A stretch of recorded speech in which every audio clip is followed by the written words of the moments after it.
Epístola aos Hebreus, capítulo 11.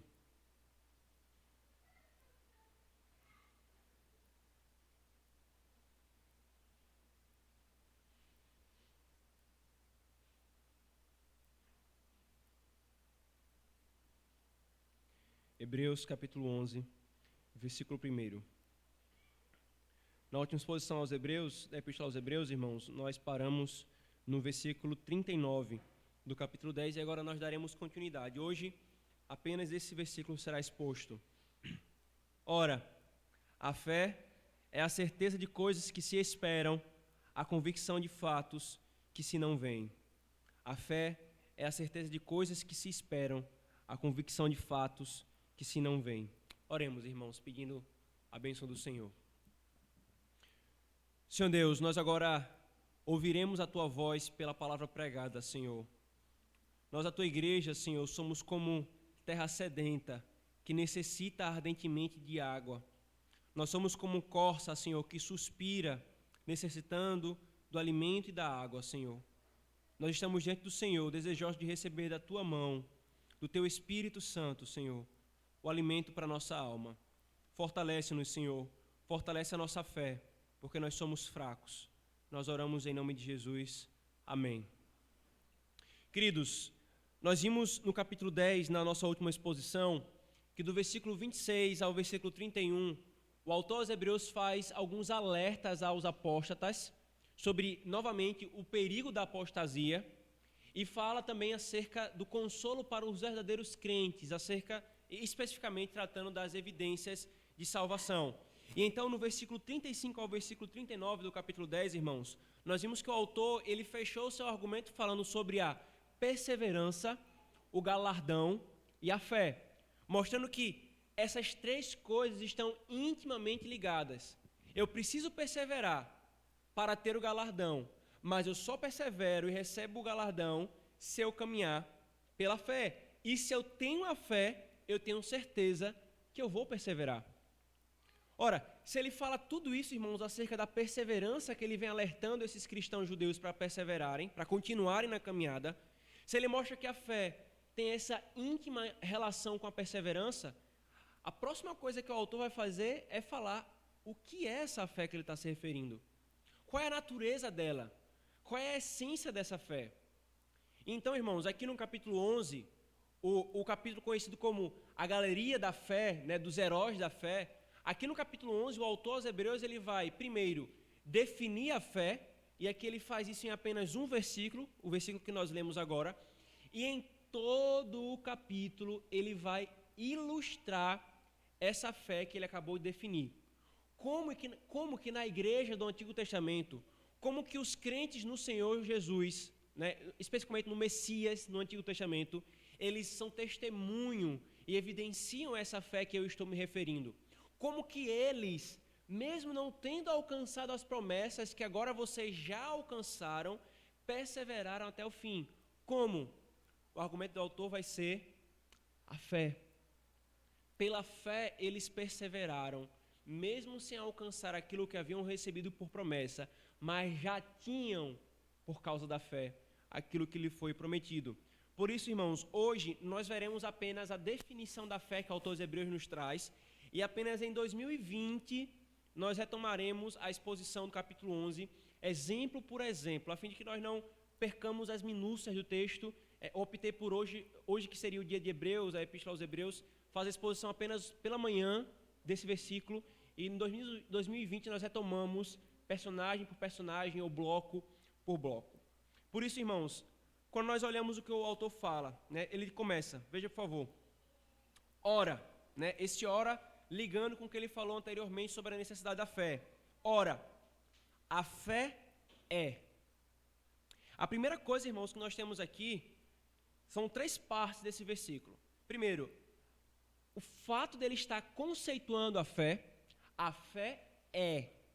Depois, o que propriamente essa fé é? Essa fé é uma certeza e uma convicção. E depois, o objeto dessa fé é uma certeza de coisas que se esperam e depois uma convicção de fatos que se não veem. Então, são 3 partes que esse versículo está dividido. E a primeira que nos chama a atenção, irmãos, é o conceito. A fé é. Irmãos, sabe por que isso nos chama a atenção? Porque o esforço que nós temos percebido aqui do autor em definir a fé. Ora, se o autor está fazendo esse esforço, irmãos, nós não precisamos fazer muito esforço para encontrarmos isso sendo feito e refeito na Escritura Sagrada. É um esforço da palavra de Deus, isto é, um esforço do próprio Deus em mostrar o que é a fé, em definir, em caracterizar a essência da fé. A fé, irmãos, é algo importantíssimo para a nossa caminhada com o Senhor. Por isso, não nos deveria saltar aos olhos de maneira esquisita o autor está definindo a fé. Ele define a fé porque ela é essencial para a nossa caminhada com o Senhor. Agora, irmãos, nós não devemos supor que porque o autor aos Hebreus está falando sobre a fé, que ele está sendo exaustivo no que a fé é. Não, ele não está sendo exaustivo na essência da fé.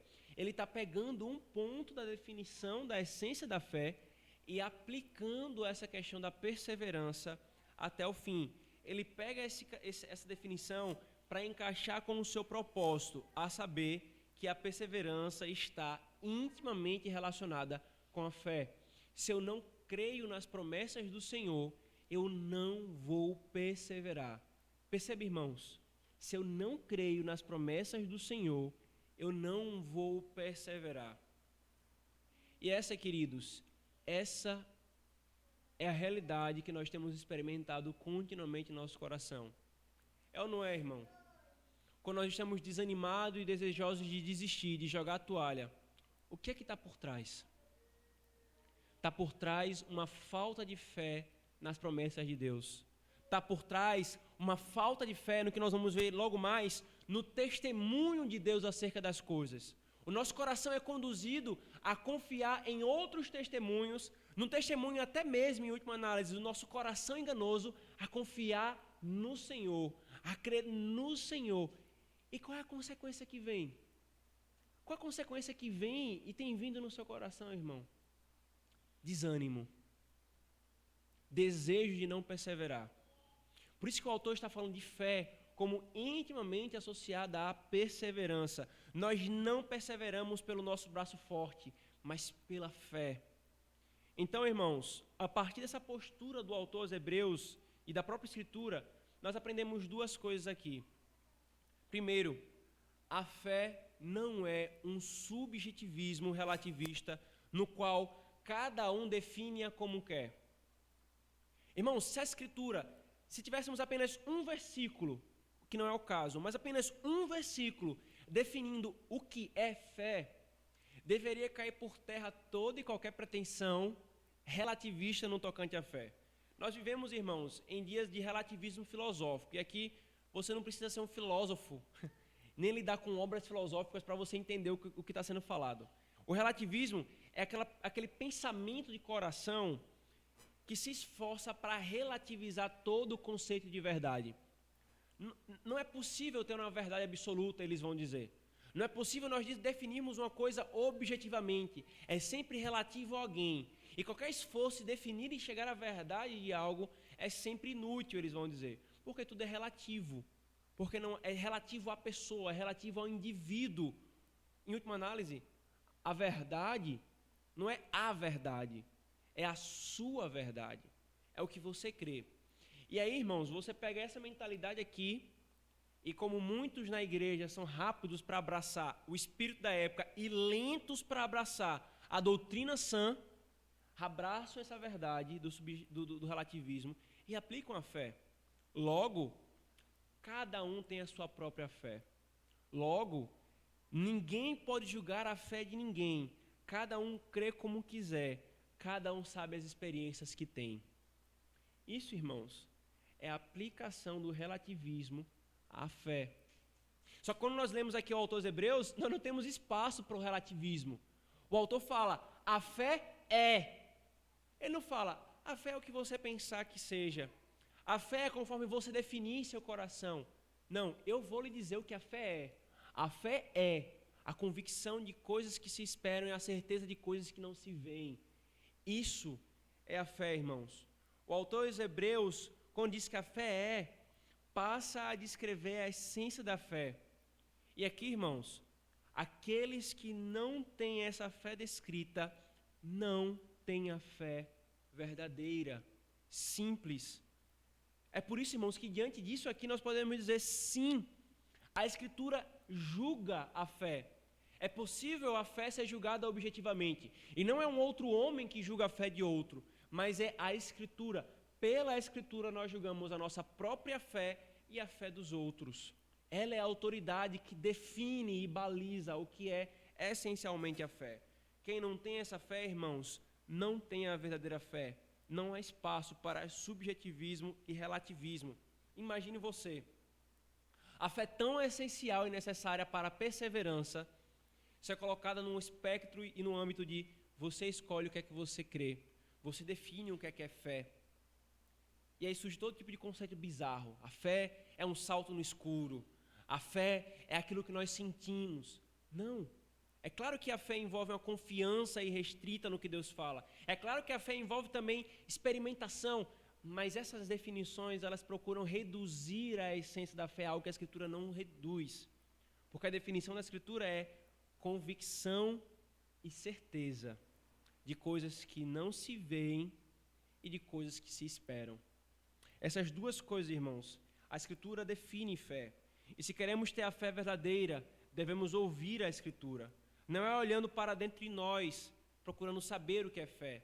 Não é olhando para a ciência da religião, uma ciência que estuda as religiões e, com base na religião comparada, querem concluir o que é fé. Não, é ouvindo a Escritura. O que é que o autor e consumador da fé diz que é fé? Diz que é fé.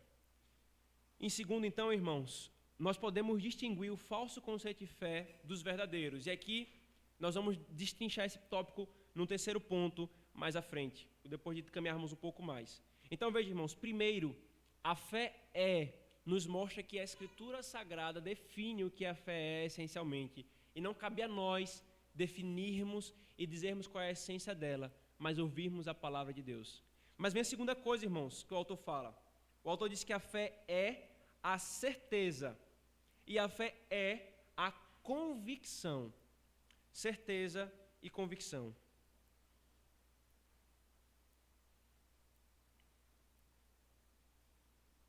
A palavra, irmãos, a palavra aqui usada para desculpa. A palavra aqui usada para certeza, né? A certeza de coisas que se esperam, ela significa literalmente substância. Assim, substância, né? Por que o autor usa uma palavra que significa primariamente substância para certeza? Porque um dos significados dessa palavra, que envolve algo substancial, a essência de uma coisa, também está associada à base de uma coisa. Então, em algumas versões, inclusive, traduzem esse versículo como a fé é o firme fundamento, ou ainda, a fé é a substância das coisas que se esperam. Por que essas duas traduções, irmãos? Para mostrar que a fé é algo que envolve uma certeza, algo sólido, algo firme, algo substancial. E a segunda palavra que ele vai dizer, irmãos, é a fé, ela é convicção. E essa palavra aqui também, convicção, ela está associada à prova de alguma coisa, né? Quando nós estamos argumentando e a pessoa fala assim, prove o que você está falando. Essa é a palavra que é usada, né? A prova, a argumentação, a convicção. E ela é usada apenas aqui, irmãos. Em todo o Novo Testamento, a única vez que essa palavra aparece é aqui, associada à fé, como uma convicção. E aqui nós vamos perceber uma coisa que pode parecer estranho para alguns, né? A fé é convicção, ou a prova, ou a argumentação de coisas que não se veem. Como é que é isso? Como é que eu tenho convicção e tenho uma prova cabal de coisas que não se veem? Perceba, essa é a essência da fé. Eu dar a validade do que está sendo falado, mesmo que eu não esteja vendo.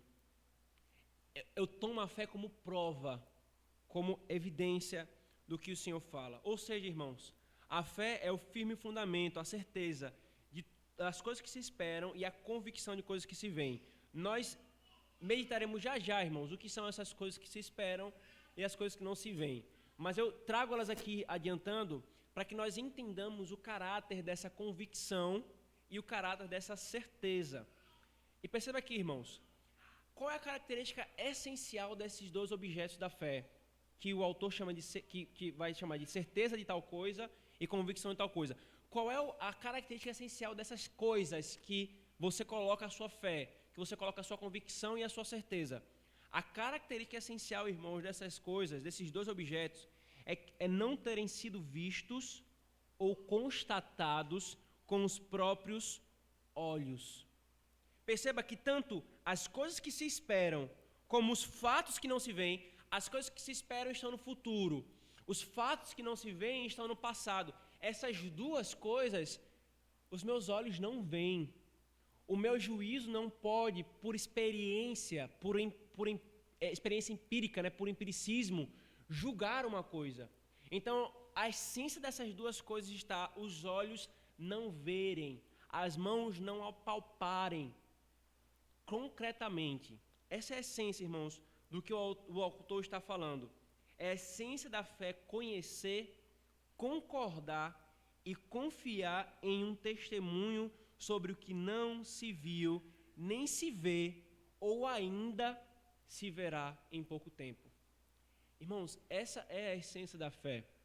Concordar, confiar e abraçar e conhecer um testemunho sobre uma coisa que não se viu, não se vê e ainda se verá. E ainda se verá. Quando algo não foi visto, irmãos, mas se concorda e confia ser verdadeiro, aí está a fé. E aqui eu quero colocar um parêntese. Uma fé, até agora nós estamos discutindo uma fé no sentido genérico. A distinção entre uma fé genérica e a fé bíblica está no objeto da fé. Nós vamos ver já já isso. Mas onde estiver um conhecer, concordar e abraçar e confiar, aí está a essência da fé. Aqui, irmãos, então nós temos um princípio fundamental e essencial se nós queremos entender o ser humano, se você quer entender você mesmo, se você quer entender a sociedade.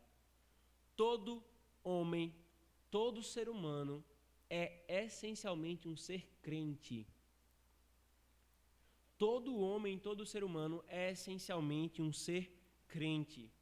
Nós estamos o tempo todo, irmãos, confiando em testemunhos de fatos que não vimos e esperamos coisas que nós ainda não vimos e abraçamos como verdadeiras.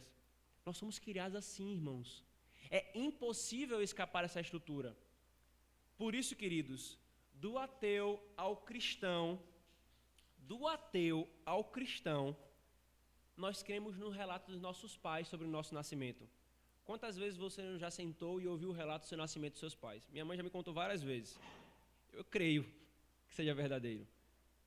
Do ateu ao cristão, cremos num papel que comprova o nosso nascimento, um chamado certidão de nascimento, de que nós nascemos naquela hora, que nós nascemos naquele local, que nós nascemos com aquele peso.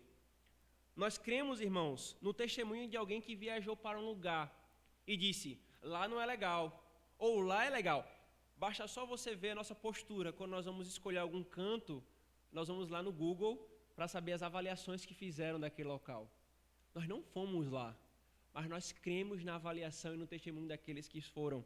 Ou ainda, irmãos, né, nós cremos no aplicativo Citamob, dizendo qual hora o ônibus vai passar. E nós corremos para lá, porque nós cremos que Citamob está falando a verdade. Eu não estou vendo o ônibus vindo, mas eu confio no testemunho do aplicativo. Ou ainda, o evolucionista que crê na história da carochinha do Big Bang, mesmo não estando lá para dizer se foi mesmo aquilo, mesmo o seu critério de juízo, de verificação da verdade dos fatos, não batendo com o que eles chamam de evidência. Cremos, irmãos, na bula do remédio, que diz que naquela cápsula há uma substância que realmente vai ajudar a nossa saúde. E por que não nós suspeitamos que alguém pode ter colocado veneno ali? Nós cremos, irmãos, né? O soldado crê que o seu colega de missão lhe dará cobertura quando ele se lança no fogo cruzado. Eu não vi a piscina sendo enchida, mas ao me lançar e mergulho nela, eu creio que ela foi enchida com H2O, com água, e não com ácido sulfúrico. Nós cremos, irmãos, que os homens obedecerão uma Constituição. Por isso é que nós mantemos e aprovamos uma estrutura política chamada democracia.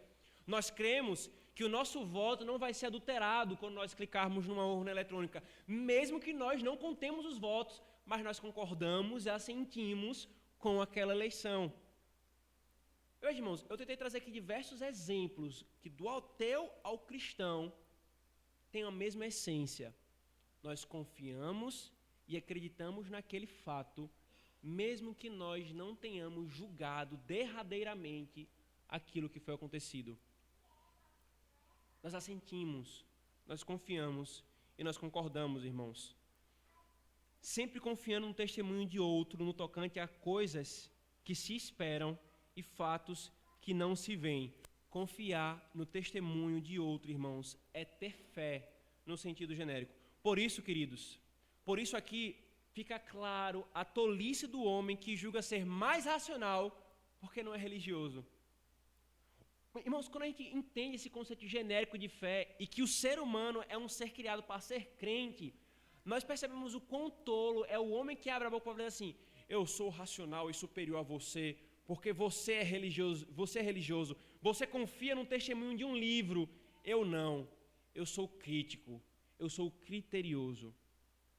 Isso é tolice, porque tanto o religioso, quanto o que se diz ateu, confia no testemunho de alguém. O crente confia no testemunho da palavra de Deus. O ateu, o cético ou qualquer outro, confia no testemunho da razão, das ciências e dos seus sentidos. Agora a pergunta é: qual testemunho disse que tais coisas são juízas da realidade? Quem abriu a boca e disse: a razão é a juíza suprema de todas as coisas? Com base no quê? Com base no quê? Aí você vai lá para trás na história da filosofia e você encontra um homem propondo um método pelo qual você vai julgar as coisas verdadeiras ou não. E todo mundo abraçou o discurso do método, todo mundo abraçou o testemunho dele acerca da verdade. E daqui a pouco alguém se levanta e critica esse testemunho e fala: não, é esse testemunho que é o verdadeiro. E aí outro grupo vai e abraça esse testemunho. E assim ficam os homens. Ora, mas eles são tão superiores aos crentes, não é? Na verdade, em essência, todo homem confia em um testemunho, irmãos.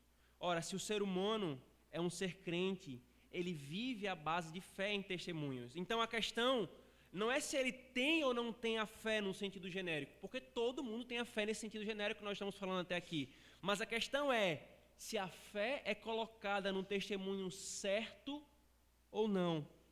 Se a natureza dessa fé é certa ou não.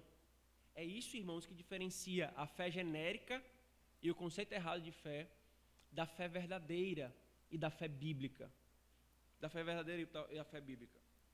Talvez, irmão, o seu coração já tenha no passado ou esteja hoje se sentindo balançado pelo racionalismo, pelo ateísmo, pelo agnosticismo ou outras tolices do tipo, as quais com muita ingenuidade, para não dizer que muitas vezes com consciência e malícia, consideram-se superior à fé, consideram-se objetivamente imparcial, achando que sobriamente caminha apenas pela vista e pelo que é verificável, e é juiz de tudo e de todos. Mas sabe de uma coisa, irmão? Todas essas alternativas de visão de mundo são sustentadas por um testemunho. Se você se sente balançado, não se engane. Se você defende isso, não se engane. Não seja tolo achando que você é superior ao crente cristão. Você confia no testemunho tanto quanto o crente cristão. E crente, não seja tolo de ouvir o canto da serpente. O que aconteceu no Éden, irmãos? Exatamente a mesma coisa que nós temos falado aqui. Você tinha diante do homem e da mulher dois testemunhos. O testemunho de Deus acerca da realidade e o testemunho de Satanás acerca da realidade. Vê? Não tem alternativa. Satanás falando para Adão e para Eva: se vocês crerem no meu testemunho, vocês serão autônomos, críticos, livres, não estarão subordinados a um Deus, vocês serão o próprio Deus. que foi que eles conquistaram? Nada. Na verdade, só desgraça, porque abraçaram um testemunho que não deveriam abraçar, e não o testemunho de Deus. Não seja ingênuo, irmãos, como eles. Só temos duas opções. Ou nós confiamos no testemunho de Deus como Criador de todas as coisas, sobre Ele mesmo, sobre nós e sobre o mundo, ou nós cremos no testemunho dos homens, que não sabem nem de onde vieram, não sabem nem o que vai acontecer na próxima hora, não sabem nem qual é o seu destino.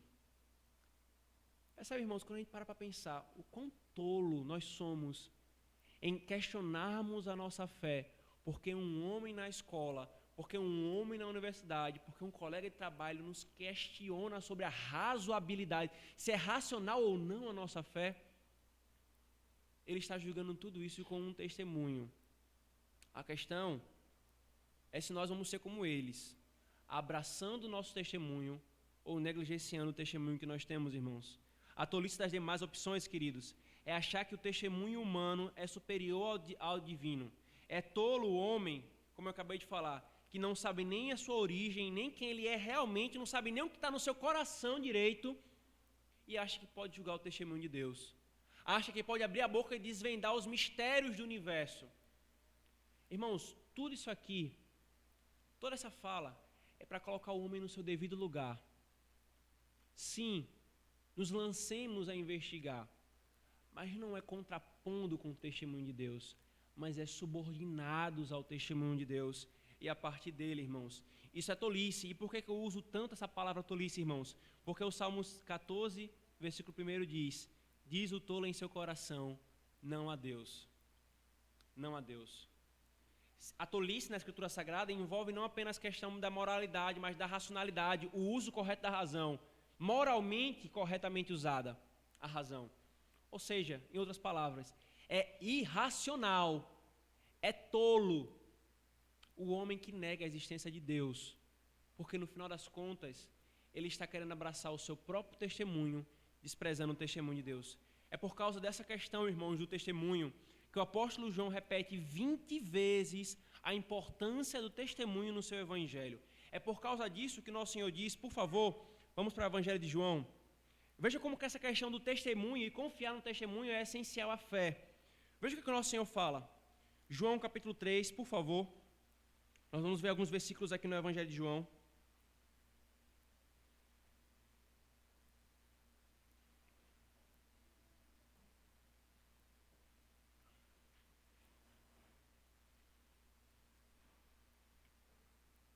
João capítulo 3, versículo 11.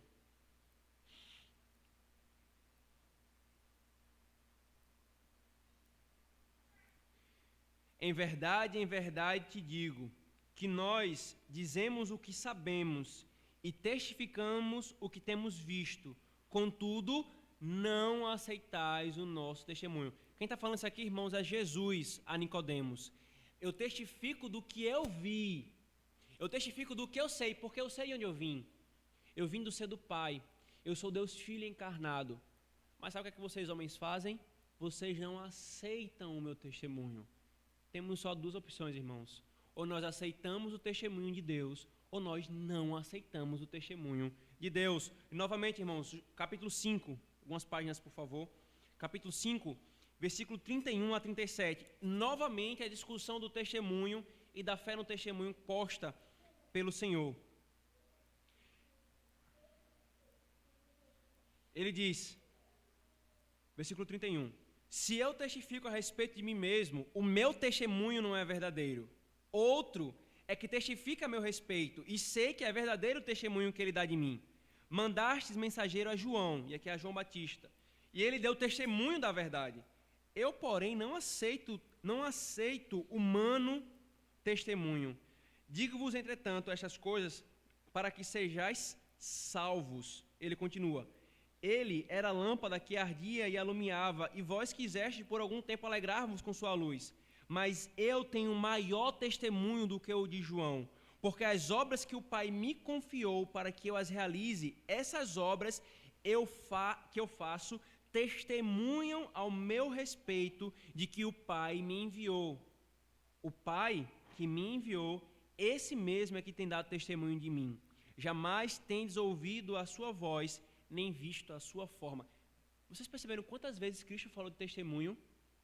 E que o testemunho que é dado acerca dele pelo próprio Pai é um testemunho que deve ser confiado pelos homens. E ainda, irmãos, por último, João capítulo 8, versículo 13 a 18.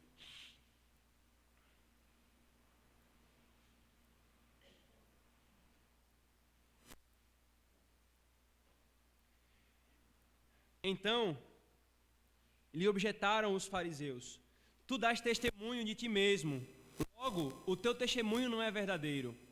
Respondeu Jesus e disse-lhes: posto que eu testifico de mim mesmo, o meu testemunho é verdadeiro, porque eu sei de onde vim e para onde vou. Mas vós não sabeis de onde venho nem para onde vou. Vós julgais segundo a carne, eu a ninguém julgo. E se eu julgo, o meu juízo é verdadeiro, porque não sou eu só, porém eu e aquele que me enviou. Também na vossa lei está escrito que o testemunho de duas pessoas é verdadeiro. Eu testifico de mim mesmo, e o Pai que me enviou também testifica de mim. E novamente, irmãos, a questão está posta. Ou você confia no testemunho de Deus, ou você confia no testemunho dos homens. Por isso, irmãos, que no tocante à fé verdadeira, vamos ver agora como que essa convicção e certeza se aplicam ao objeto certo. O que o testemunho de Deus diz ser no tocante às coisas que se esperam e os fatos que não se veem. O que é então, irmãos, esse objeto? E vem o terceiro ponto do versículo. O autor, irmãos, ao afirmar que a fé é uma certeza, diz que é uma certeza de coisas que se esperam, e ao afirmar que a convicção é uma convicção de fatos que não se veem.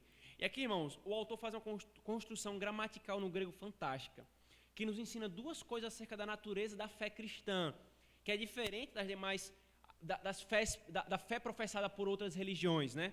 A primeira é a natureza continuada da fé. Isso aqui é fundamental, irmãos, porque a maneira como o autor escreve e fala sobre a fé diz respeito àquilo que se espera.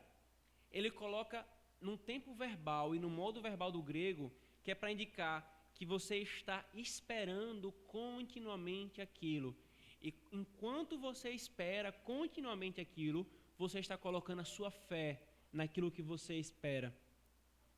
Ou seja, a fé está intimamente associada à esperança.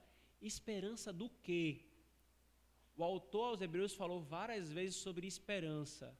Esperança daquilo que foi prometido por Deus. É um ato contínuo, irmãos. Continuamente nós estamos colocando a nossa fé, né? Ou então, das coisas esperadas, ele diz, né? Ou então, quando ele fala daquilo que não se vê. Novamente, né? Ele vai usar a ideia daquilo que não se está vendo. A ideia de continuidade. Eu tanto estou esperando uma coisa que ainda não veio, quanto eu não estou vendo continuamente aquilo que eu quero que chegue. Então, as duas coisas remontam a um aspecto de continuidade. Enquanto essas coisas são feitas, eu tenho que colocar minha fé. Eu tenho que exercitar minha fé. Eu tenho que o tempo todo estar com a fé ativa. Irmãos, aqui nós já aprendemos o princípio. O quão perigoso é para a fé cristã nós acharmos que a fé é algo estanque. O quão perigoso, irmãos, é nós acharmos que basta eu confiar no sentido de pontual, e eu me desligo da minha fé e não me preocupo mais com ela. Não, irmãos.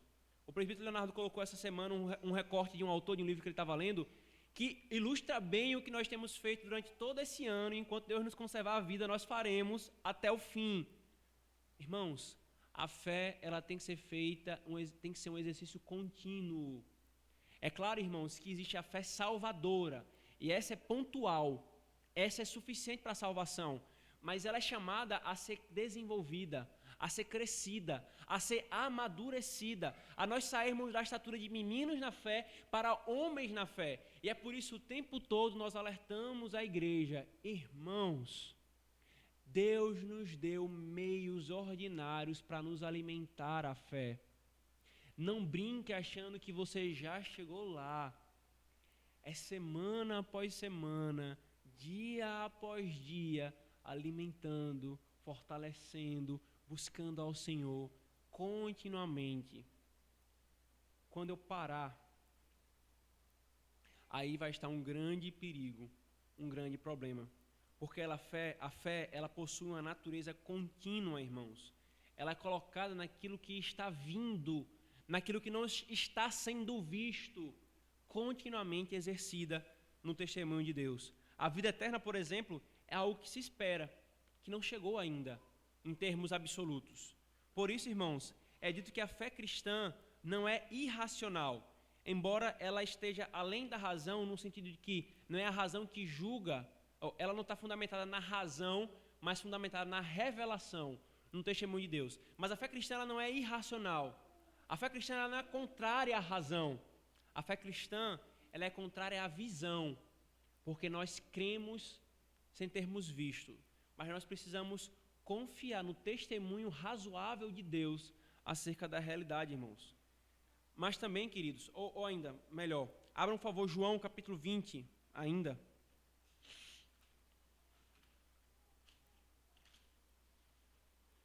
Versículo 29.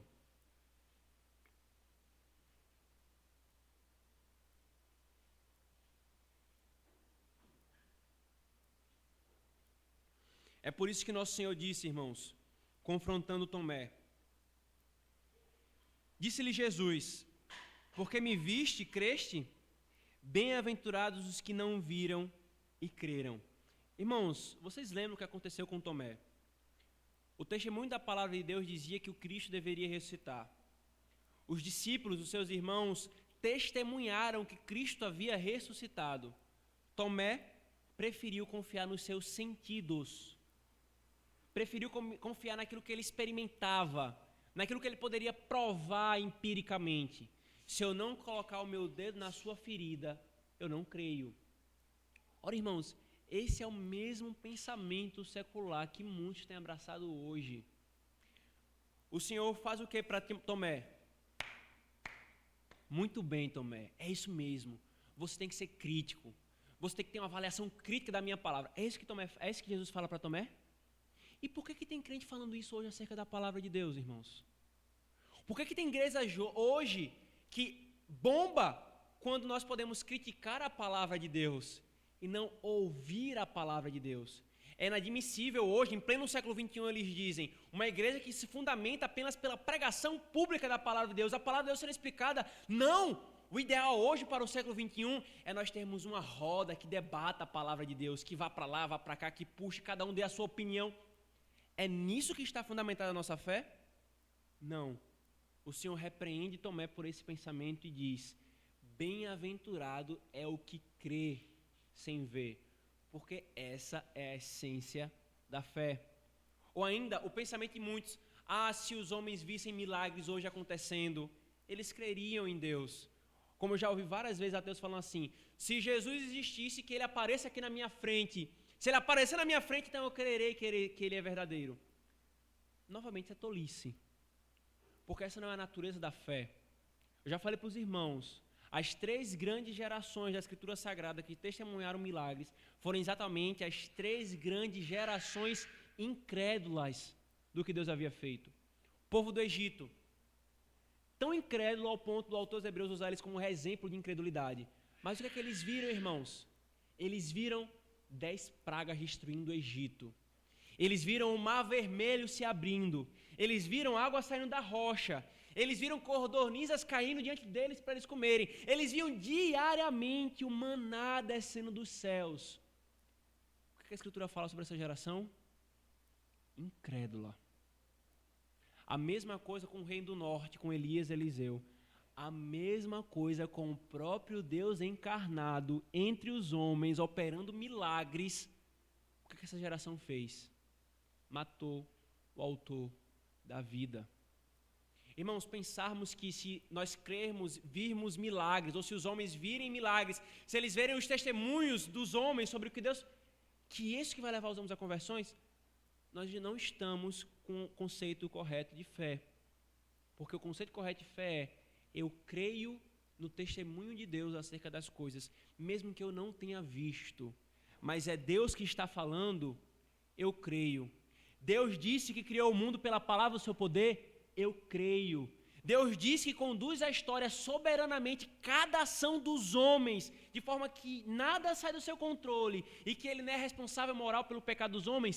Eu creio. Deus disse que encarnou entre nós, operou a obra de redenção, fez poderosos milagres, andou sobre as águas, ressuscitou no terceiro dia. Eu creio, porque é o testemunho de Deus acerca da realidade, irmãos. E aqui vem o segundo ponto, que é o que eu acabei de ilustrar. É da natureza da fé ela ser factual. Irmãos, a fé cristã, queridos, e aqui esse ponto é factual porque quando ele fala assim, é a certeza de fatos que não se veem. Fatos que não se veem, né? E como a gente fala no vulgar, né? E aqui o historiador pira, o pastor de vocês como historiador, porque a fé cristã é uma fé histórica. A fé cristã, irmãos, o cristianismo não é uma religião de ideias. O cristianismo não é uma religião de abstrações. O cristianismo não é uma religião de contos e mitos.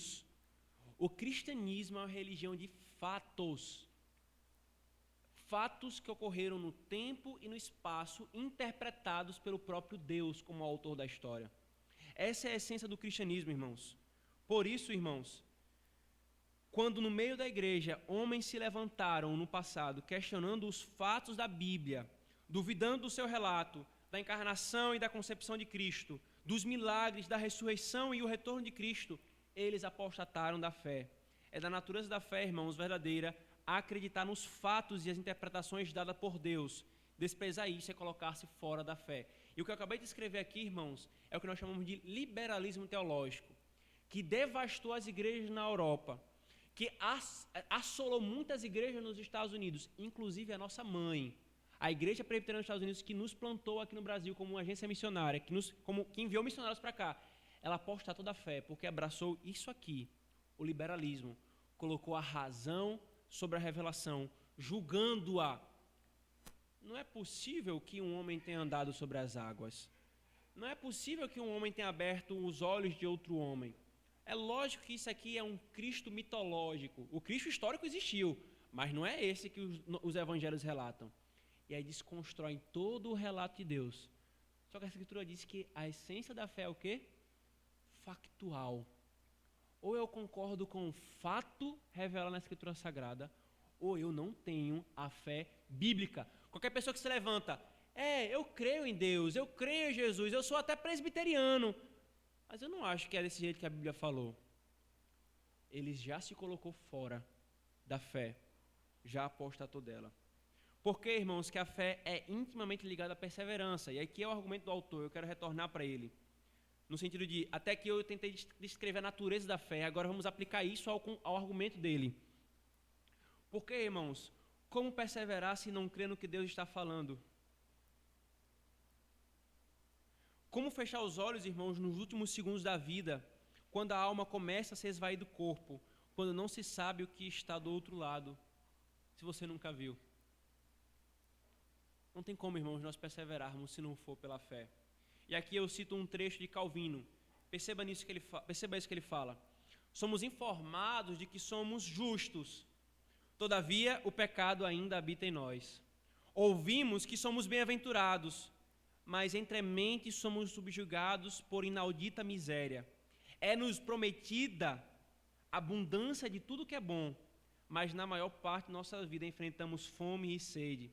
Deus proclama que nos virá buscar imediatamente, mas parece ser surdo ao nosso clamor. O que seria de nós se nós não fôssemos sustentados por nossa esperança? E quanto de nossos pensamentos não emergem acima da escuridão e pairam acima do mundo, sustentados pelo testemunho da palavra de Deus e do seu Espírito? Portanto, a fé é com justa razão chamada de substância das coisas que são ainda objetos de esperança e a evidência das coisas ainda ocultas. Ou nós colocamos, irmãos, a fé no que Deus diz na sua palavra, ou nós vamos nos perder no labirinto da vida. Ou eu creio que Deus fala que eu já sou justificado pela fé com a justiça de Cristo, e creio no testemunho de que eu ainda tenho um pecado habitando em mim, e creio que eu tenho que buscar Cristo por causa disso, ou nós sucumbiremos por causa da realidade da vida, irmãos. Agora, queridos, algumas questões pastorais aqui importantes, antes de nós concluirmos. É possível uma crise de consciência, né? As situações de dúvida na fé, quando a fé são abaladas. Porque algum irmão pode perguntar assim, pastor, eu tenho dúvidas. Isso quer dizer que eu não sou crente? Alguém pode perguntar, eu tenho dúvidas. Isso quer dizer que eu não sou crente? E aqui, irmãos, eu quero ser muito cuidadoso na resposta. Porque não é possível ter uma fé verdadeira e duvidar condenatoriamente do testemunho de Deus. Você pode carecer de maiores explicações e razões para algo falado por Deus. E nesse sentido, isso é chamado de dúvida. A dúvida pela falta do conhecimento, mais conhecimento para fundamentar a sua fé. Isso é um tipo de dúvida, não rebelde, mas de um filho que ainda quer e precisa ser ensinado. Mas a dúvida que não abraça o testemunho de Deus não pode ser considerada como fé. Tendo dito isso, irmãos, eu devo dizer para o consolo dos crentes verdadeiros que, não negando o que eu acabei de falar, é possível nós vacilarmos na fé. Ela é fraca e vacilante, mas é fé.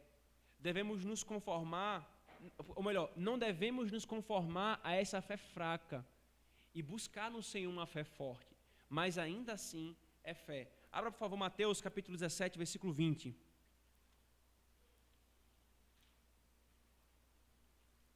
Mateus, capítulo 17, versículo 20.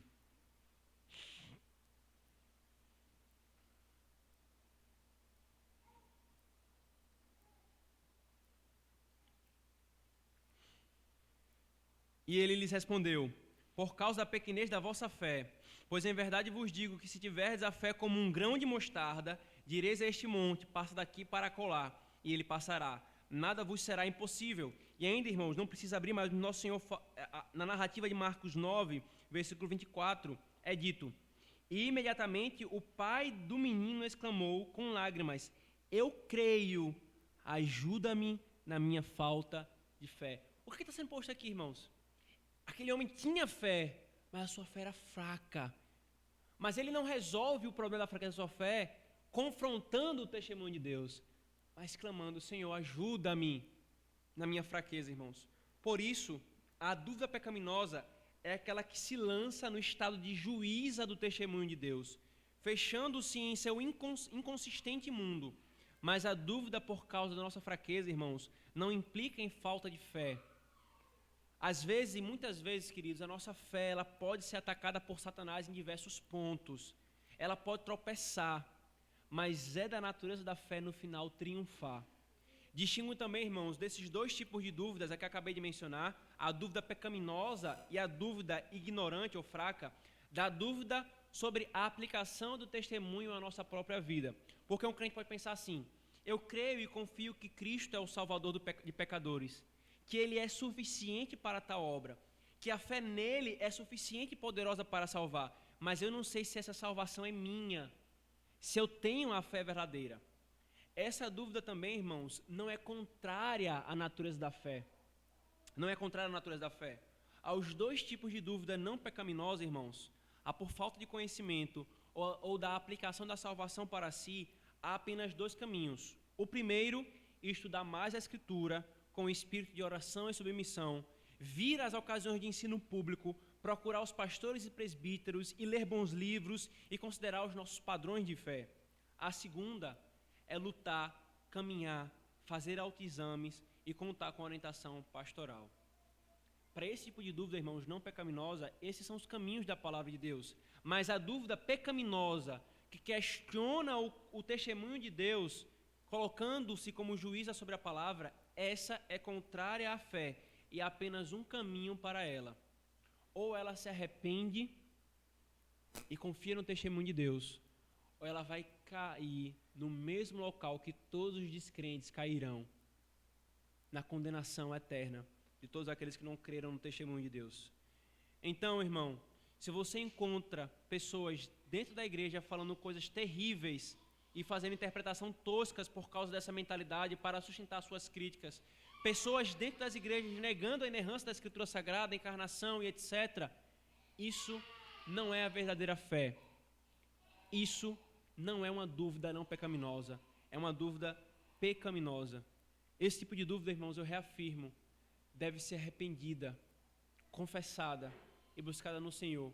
Mas se você, crente, tem vacilado na sua fé, se você tem questionado se realmente a salvação que você crê que é suficiente em Cristo pertence a você, ou se você tem dúvidas sobre a palavra de Deus, não relute em procurar os meios que Deus lhe deu para você fortalecer a sua fé.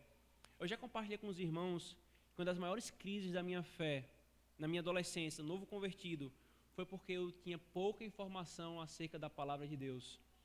E quando homens ímpios se levantavam para me questionar, eu não sabia explicar, eu tremia, eu chorava, porque eu não tinha bases para essa fé. Qual é o caminho que Deus me deu, irmãos? Estudar a palavra, recorrer aos ministros do evangelho que estavam me pastoreando, para que com isso eu tivesse firme a fé. Por isso, crente, creia no testemunho de Deus. Apenas assim, irmãos, nós podemos perseverar. Pastor, mas eu não sinto, mas eu não consigo ver. Irmão, creia no testemunho de Deus. Coloque nele a sua confiança. E essas bênçãos virão em seguida. Confie no testemunho daquele que criou e conduz tudo e sabe tudo.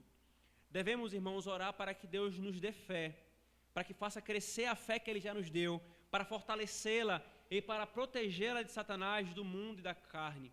Que essa seja a sua oração constante, irmãos. Que essa seja a nossa oração antes dos cultos começarem. Senhor, alimenta a nossa fé. Senhor, fortalece a minha fé na Tua palavra, para que eu possa perseverar até o fim junto com os meus irmãos. E você, descrente, que não crê no Senhor e no testemunho de Deus, creia no testemunho de Deus. Você tem colocado a sua fé em outro testemunho, no seu, no dos homens, no de Satanás, não importa, não é o testemunho de Deus. Creia no testemunho de Deus, confie nele. O testemunho de que Deus não existe, ou o testemunho de que se você for batizado na igreja romana você será salvo, ou o testemunho de que você é uma pessoa boa e que Deus não desprezará no dia do juízo, são todos mentirosos. O único testemunho verdadeiro você encontra em Cristo, dizendo o que Deus é e o que Ele faz. Ora, irmãos, a fé é a certeza das coisas que se esperam, a convicção de fatos que se não veem. Oremos.